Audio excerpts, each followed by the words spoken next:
Salvete e Miki et Skibidi, and welcome back, beloved friends, to Mr. Lee's classroom. I do apologize for the long delay in between videos, but I've been testing out a number of formats. Please comment below if you would like to see more gameplay on the channel.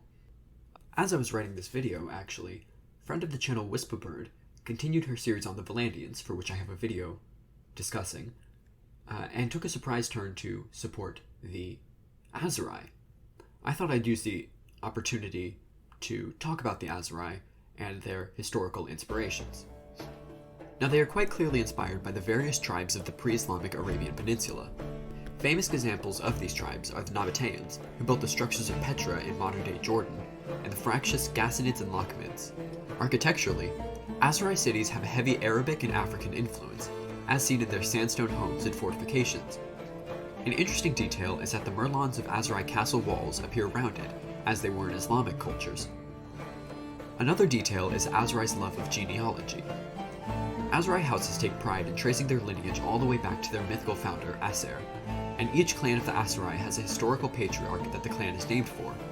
For example, the ruling clan of the Aserai are the Banu Hulyan. This literally translates to the sons of Hulyan. Historically, Arabic tribes were named in a similar way. Generally, historians use the name of the ruling dynasty as a name for the state. For example, the Banu Lachem, or the Lakhmids, after Lachem, and the Banu Umayyah, or Umayyads, after Ummah. By that logic, the in-game factions of the Aserai should be called the Hulyanids after its ruling dynasty. Aserai simply refers to the culture group.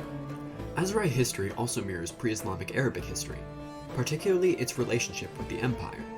The Khalradian Empire is stated to often intervene in Aserai politics, supporting rival tribes to secure trade.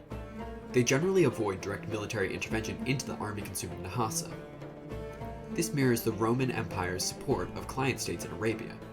Notably, the Ghassanids were puppets of the empire and often pitted against the Lakhmids, who were supported by the Persians.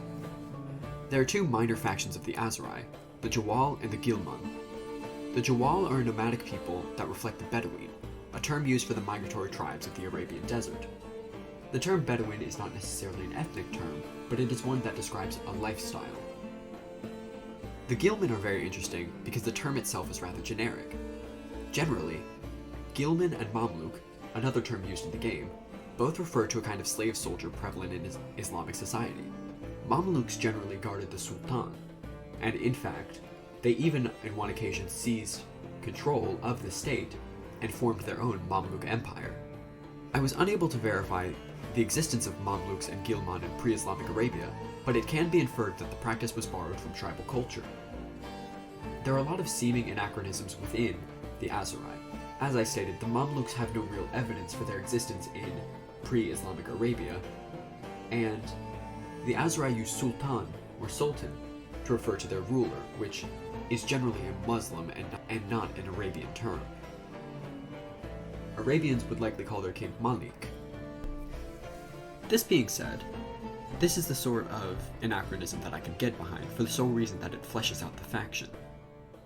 Even though Mamluks have no basis in pre-Islamic Arabian society, I do still like their addition because, quite frankly, this is a fantasy world.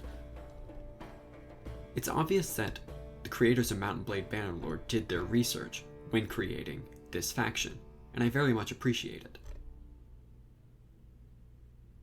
If you like this form of content, please like and subscribe, and tell me what you want.